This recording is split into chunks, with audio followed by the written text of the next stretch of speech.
Hello, everyone. I hope you're having a wonderful day. And before I start this live stream channel, I do want to call a circle of protection all around so that all of the information that I'm transmuting to you comes through crystal clear without any interference. So I just want to recognize all elements and directions all around: east air, south fire, west water, north earth, and center spirit, as I call into the guides and guardians, wisest ancestors, angels, and star beings that love all of us beyond any reason. And the circle is cast. We are between the worlds, and what happens between the worlds, it affects all of the worlds.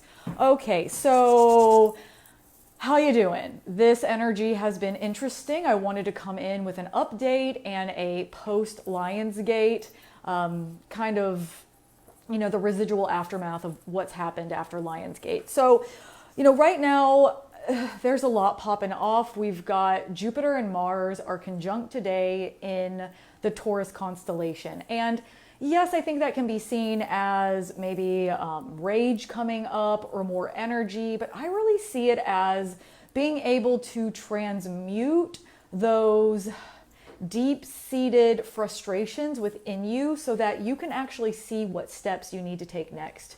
We are just going to sit in our dirty diapers until we actually look at what needs to change and remember that we have the power to shift it. So much in this world, we are leaking our energy out. We're giving our power away to everyone else. We're like worrying about things. We're thinking about things. Why did they do that? Why are they not doing that? And all in that, we are draining our power out. We're draining our energy out. And it could be used in such a more optimal way so that we can see what steps to take next. Sometimes we will cling on to the old patterns, the old ways, because they're so familiar and they're so comfortable. Even if they're hurting us, even if they're shredding us, even if they're depleting us, we will stay in this looping pattern because we know it, it's comfortable, we've done it over and over and over, lifetime after lifetime, and the trenches are really deep. So right now, those patterns are really needing to shift because there's a movement that needs to happen.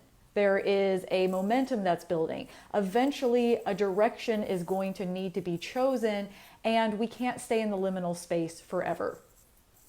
My guides have been talking so much about lighthouses that there are some of us out there that are lighthouses. The way that you'll know that you're a lighthouse, and this doesn't mean that something is better than the other, that's just not it. We all have different, I don't want to say jobs because I don't want it to be like work. We all have different unique talents. Our souls are at different levels, and certain ones of us have taken on more density to clear it in order to have access to more higher expanded octaves of our soul. So the only way that you can bring in more octaves of your soul or unbury the soul that's been hidden deep within is to process the density. These density are connected to patterns and programs that get deeply embedded in our nervous system. And we will run these patterns until we become awoken to them. This is usually like the black sheep or the pattern breaker. If you're the one in the family that's like, no, I'm not going to do this. I will not accept this. I don't want to do what y'all have been doing. We're breaking a pattern that's been passed down lifetime after lifetime, generation after generation, and it's really powerful work. And so we're all doing that kind of on some level, but some of us, my guides have been talking about lighthouses, took on more and take on more. It's not like 1, 2, 3, you're done. As there is shit to clear on this planet, we have a service to do to Mother Earth. As we are, all healing and mending and clearing out whatever vibration, frequency, energy that keeps people suffering, we've got a mission to do here. So, it's not just like I'm healed, the end, whatever. We get to experience bliss and peace and ease because that's our birthright, but also we cannot look away and deny the real density that has to clear from this earth. You cannot do that your whole life. There's too much that needs to shift, and it's affecting all of us. So the lighthouses, okay, you'll know you're a lighthouse if you were probably born into a family where it was like the wild, wild west, shit was cray. Your childhood was like way more extreme than most people's. Yeah, we've all got trauma, we've all got things, but these people like really went into the trenches. They were like on the front lines. They really just like dove in deep, like head first, right when you were born.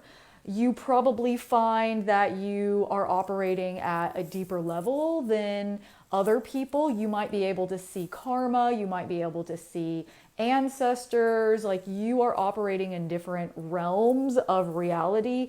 You might feel like you are isolated a lot. Maybe it feels chosen and maybe it doesn't. Like maybe you don't know where to fit in. No groups feel right. You're trying, but like no place feels right to land. So if any of those things resonate with you, you most likely are a lighthouse. You will feel it. And a lot of us lighthouses we're spread out. So you may not be right next to another lighthouse. You may, but you may not. And so, lighthouses, they guide ships. They guide in the night. They warn of danger and they call to like a safe entry and a safe exit. So it is a duty that lighthouses have to their soul and to the collective in order to shine brighter and share their knowledge, information, and wisdom, even if it doesn't align to the current narrative. I'm guaranteed that it won't. It may push some boundaries. It's not going to be the same, and I think that's why it can feel really scary. It can feel really scary to speak because you're like, if I shine brighter, I don't know what I'm going to get in return. So just think about that. Let that marinate for you. See if that's right for you. We are all coming in more. There's just no other way. We have to be more here. We've been draining our power out for so long. We've been giving it away for so long. So there might be some shifts and challenges in your life in order to gently force you into who you are and who you were always meant to be. There may be some sudden things that really shift you into alignment and conk you over the head and be like, hey, you can't ignore this. You have to pay attention to this. You can't bypass this. You can't run from this. The only way is forward. You must make your dark and light meet and alchemize. You can't keep being completely fractured and spinning all around. There has to be some organization and some type of internal leadership. You can't always expect the external to take you where you need to go. There needs to be an internal leader. So as we're doing all of this, as we're clearing patterns, our souls, my guides keep saying over and over and over, your soul has done way harder, way scarier, way crazier shit than what you feel like you're doing now. I think sometimes things can feel scarier than you realize. It's important to do a little retrospect and remember everything your soul has done up until this point. Even if you feel tired, even if you're like, God, no more, look and see the trajectory of your immortal soul, your non-locational immortal soul that's with you always. Before you come to earth, after you leave earth, your soul is mightier than you remember. So it's important to have some retrospect and be like, hey, I've done harder things than this before. It's actually not that hard. I don't need to make it harder than it actually is. Because a lot of times what we'll feed in those patterns and be like, oh, I'm exhausted. Oh, and I'm not saying that we're not, but it's important to remember that you have more power inside of you that you're giving yourself credit. So check in, really connect into that internal fire and remember that you can build it, you can stoke it. It's important to cultivate it and grow it and not go the other direction. So what's your focus? What's your motivation? What are you committed to? What are you devoted to? What are you aligning to? It's important. You're making the choice every single moment, every single day. And if you get out of alignment, if you start focusing on something that you're like, actually, that's not helping me, you can bring it back. And you're probably going to have to bring it back over and over and over, especially if those patterns are deep, especially if those trenches are dug. You're going to have to keep bringing it back to a center place of focus. There's a lot of distractions. There's going to be so many more freaking distractions that's going to keep you on that mental monkey mind hamster wheel loop. And it's going to be your responsibility, my responsibility, our responsibility to bring it back to what is the focus? What direction am I going? What steps do I need to take me in that direction? Let's stop giving the power all the way over to these other beings, these people, these groups, these organizations, let's stop giving our power over. They're not the only ones that can take a direction. They're not the only ones that can drive the chariot. So bring it back to what are your morals? What are your values? What's your motivation? Where do you want to go? Where do you see yourself? How do you want to feel? Start making steps in that direction. Stop making steps in the other direction. You don't want to go in that direction? Like, turn the wheel. You have the power to change lanes. You have the power to get off the freaking highway. You have the power to do anything you need to do step by step by step by step by step. Don't shame yourself if you feel like you fell off. Get yourself right back. Every day is a new day to be able to make a new choice. So we've got all of us like incarnating into these bloodlines, and every time we incarnate, we're here to clear a different bloodline. We're clearing the bloodlines, we're clearing the generational lines, we're clearing these patterns and programs off of Earth. Some could say it's ancient AI. I'm going to say I'm undecided about that, but I have heard theories that there is an ancient AI that has kind of hijacked the Earth, and we've been in it for about 2,000 to 5,000 years. So it's a different type of technology that exists like further out from Earth. It's going to be challenging for us humans in this current incarnation to fully grasp it, because it's something that is very old and ancient. It's been around for a long time, and we are clearing from that. We're clearing from that more and more and more. And as we incarnate into these different bloodlines and family lines, we're clearing the pattern. So the bloodlines that your soul chose to come into, depending on what they are, is depending on what your soul's like kind of mission and purpose is here to do. So, like for me, I incarnated into really intense, lots of abuse, lots of addiction, just lots of issues on both sides, murder, like both sides of my family. There's a lot there. And so like I came in to clear a lot of different programs that don't just exist in my family, but also exist all over the place. So what you've learned through your family programs, you're going to see them outside, and you're going to be a master of them because you have been processing them since you were born. So the families that we are born into, those patterns and those programs of lack, of control, of depletion, those are the ones that we're going to be the most highly skilled in, the masters of, because we've done it for so long. So tap into that wisdom and that knowledge. It lives inside of you, and that's exactly why you're here. You're here to transmute them, and you're here to alchemize them. Okay, so we've got Mercury retrograde in Leo. We've got Venus, the Sun, and Mercury in Leo. We just had this Lion's Gate. We're still having the residual after effects. The Sun is still moving to Regulus. I say that it's still building until we get to that Regulus Stargate. Regulus, the regulator, really is here to upgrade, transform, transmute our heart. The blocks that we've had around our heart, they don't just prevent us from connecting to other people, they highly prevent us from connecting to deeper, wiser, and more vulnerable parts of ourself. If we've got these barriers around our heart and we're like, no one can come in, we also can't come out. And so we have a cognitive dissonance between what we think we want and the ego and our actual heart's desire. So it's going to be important to allow this to shift and transmute.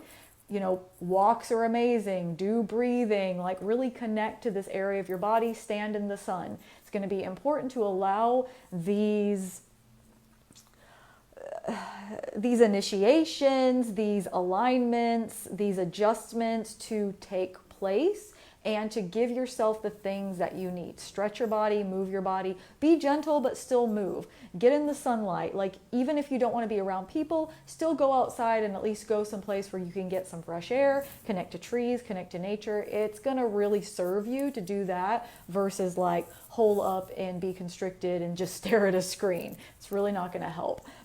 We've also got a comet right now. The Atlas comet is in the alignment with Mercury, and I really see that since this comet is traveling through Leo through the path of Mercury, we are going to be getting those comet-like insights. Comets are travelers. They're galactic, interstellar travelers. They are going far away. They're picking up the knowledge and the information from the way outer reaches, and then they're bringing them back to Earth in order to give to us. They are these cosmic teachers and travelers, and they're really here to allow us to understand something from a larger, greater, wider, more far out perspective.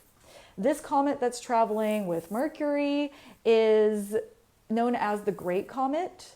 It's supposed to be visible in the sky next month in October if it doesn't burn up, because you know comets are made of like ice crystals. This one comes from the Oort cloud, and it's been called the Great Comet. If it is able to not burn up, it's going to be as bright as one of our brighter night stars. So just tap into the comet. I'm going to be making more posts about it, especially if it is visible. This one's being called the Great One, the Great Comet, because it's supposed to only come once. So the Great Comet, this kind of like information that we only have access to this one time, you know, just feel into that through Leo, right after the Lion's Gate. It's all kind of just like happening right now. We are in the latter part of the dragon year, the Wood Yang dragon year. We are still allowing ourselves to massively shift with the dragon, remembering more parts of us that are limitless, letting ourselves see the unseen, as dragons are mythological creatures. We are really having this paradoxical maybe conundrum where you're having to hold maybe two truths at once and try to see which one's true, or if there's a third option. Sometimes you've got two truths. Part of you wants to go this way and part of you wants to go that way. Well, you can't get ripped in half, but both of them are real and both of them hold truths. How can they connect? Is there a third option? Or are you turning the wheel and being like, no, actually this one's more my truth? There's a lot of paradoxical energy to get us to be able to shift and transform and hold more dimensionality. You know, if we are 4 dimension, 5 dimension, 6 dimension, 7 dimension, we're just going to have more movement. That's all it means. And we have been programmed in the past to be able to only move left or right, to only make these binary choices. You can choose red or you can choose blue. You can choose boy, you can choose girl, you can do this or that. And as we're able to have more movement, we're able to have more choices. We're able to see around us 360 degrees, remembering that we are the center, but we actually are also the vehicle. We are the alien and we are also the spaceship. You know, so it's important to remember these deeper, more ancient human technologies that have been hidden from us, so that we can awaken that star DNA and activate our star body that allows the Merkaba inside of us to move, and we have more movement. We're not here to be trapped. We're not here to be stagnant. We are not here to be under control. We are here to be fluid and have movement. Okay, I'm like, do I have anything else for y'all today? We are after the dragon year. There's a lot of wood, a lot of cleansing of the liver and the gallbladder. We will then be moving in, and I'll talk more about it later, into the snake year. So just keep on with the like serpenty dragon energy. It's not ending next year either. I do foresee a lot of us being, again, gently and sometimes more forcefully nudged more into our power, into our truth, to be able to be brighter, to be able to speak the things that maybe we've needed to say. It's important. It's important to be a guide if you know you are a guide. It's important to be a voice if you know you have a powerful voice. We need those people speaking aloud so that the power isn't just being taken by the ones taking us someplace we don't want to go. If we don't have powerful leaders speaking up, then people are not going to know what to do. And we will have Saturn going into Pisces next year. And I do think that there could be a lot of confusion. I would say expect more like, distracting events, expect more things that are going to bring chaos, expect more things that are going to push us into our hearts and into our self-worth more. It's like we as a human species need to be able to come together on at least one thing. There has to be some type of unification. Are we going to all agree on everything? Are we going to be each other's BFF? No, there's a lot of things we're not going to ever agree on, and that's okay. But there needs to be something that unifies all of the humans together. There needs to be something that unifies us together. I would say that I thought like the brutal slaughter of a people would be enough, but I'm realizing it's not quite enough yet. So there's going to have to be more. It's going to have to be louder, and it's going to have to be closer so that people cannot overlook it and deny it, because it's going to be really hard to deny something that's right in front of your face. And that may be what it takes for some people. If you are some of the ones that are seeing like things and being like, yeah, this is a weird direction, I'm not fooled by it, I don't want to go in that direction, things are going to get really, really loud for you. So take care of yourself. You don't have to be tuned in 24/7. You can have acknowledgement and also not feed it all of your energy. I know it can seem like a conundrum, but it is possible. Peace and ease and love and bliss and pleasure and abundance and happiness and joy are still all of our birthrights, and no one and nothing gets to take that away from us. I don't care what the fuck is going on this planet. We don't get to sacrifice that. But also it's important to have awareness and not be in denial and not play pretend. We have to do both. We're holding the paradox. This is going to strengthen our right and left connection, our left hemisphere and our right hemisphere, our shadow and our light. It strengthens that connection within us, which is what we have to do, is internally unify. If we internally unify, we externally unify. So it's kind of both happening at once. Okay, so I think that might be my download for today. I am offering a new offering. I'm offering a new offering. It is a mystery school mentorship. You will be working with me deeply, one-on-one. We will be working in the primal realms, like deep in the earth, like deep dark goddess Lilith energy, Hades. I don't want this to just be like overly like feminine, even though I know I am working with like the divine deep feminine. All the way up to the star goddess, the stellar energies, the primal and the stellar energies. We will be working in the inner temples of the body, going into the inner world, the beyond the veil, the dream realm, the subconscious, the unconscious, and unlocking and recovering and mending and healing what needs to happen in the inner world. So we'll get a really good understanding of the inner mapping or landscape. And then we will be activating the star body, really strengthening that inner star, waking up the DNA. Depending on what astrology is happening is going to affect the type of healing, alignment, and activation that we're going to be going through, but all of it is important. So like this kind of just starts you on your journey to that, where you can start also paying attention to it. And I'm offering 3 different paths. I'm offering the path of the magician, which is 2 months. I'm offering the path of the priestess, which is 4 months, and I'm offering the path of the master, which is 6 months. So it is a very deep working with me. It is one-on-one. There's a lot of teaching and dedication and just daily practice. It's really a deep focus on your inner world so that your outer world can really shift to the way that you desire it. I'm still building it now. I'm going to put a link to the wait list below. If you are interested in any of this, if anything I've said has sparked your interest and you would want to work more with me, deeper with me, I'm going to put the link below for the wait list. I should probably be launching this within maybe the next week. So if you sign up for the wait list, you will get information probably within a week. I do have a couple one-on-one sessions still available available for August. I think, yeah, I have like maybe 2 or 3. The times vary. So if you're wanting to book just a one-on-one with me, you can message me and I'll tell you my availability. So I just want to send love and blessings to everyone out there that listen to this live stream channel. I want to thank all the elements and directions for holding a safe container of protection. Center Spirit, North Earth, West Water, South Fire, and East Air. And the circle is open, but all of our hearts remain connected. And yeah, have fun today. Be mindful. It is Jupiter and Mars. Just be mindful of your energy. Pay attention out there. You know, drink some water, get some fresh air, go hug a tree. And yeah, lots of love to all of y'all. Okay, bye.